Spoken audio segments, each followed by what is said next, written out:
Regardless of years of expanded execution and higher rescreens, the one thing that still makes the vast majority obsessed with their PCs is battery life.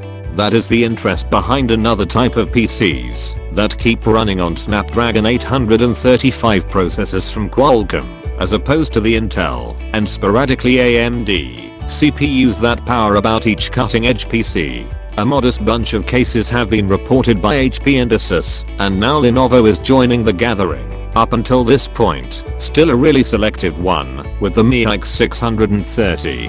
This 2-in-1 crossbreed is a Windows-fueled 12.3-inch slate-style tablet with an included, illuminated clasp on console and a stylus. Lenovo asserts up to 20 hours of battery life, which is the principal offering purpose of these new Snapdragon PCs. However, they likewise offer dependably on LTE associations, which is a return to an once basic PC highlight, an implicit information association that has been once in a while found as of late.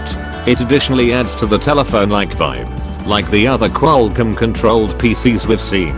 This run Windows 10s, which is a restricted form of Windows 10, that alone permits applications from the official Windows 10 application store to be introduced. There are some substantial security purposes behind doing that, and it guarantees programming similarity with these new processors. However, it likewise confines your decision of web programs, photograph altering applications and then some. Luckily, as most Windows 10s frameworks, you can move up to Windows 10 Pro for nothing temporarily.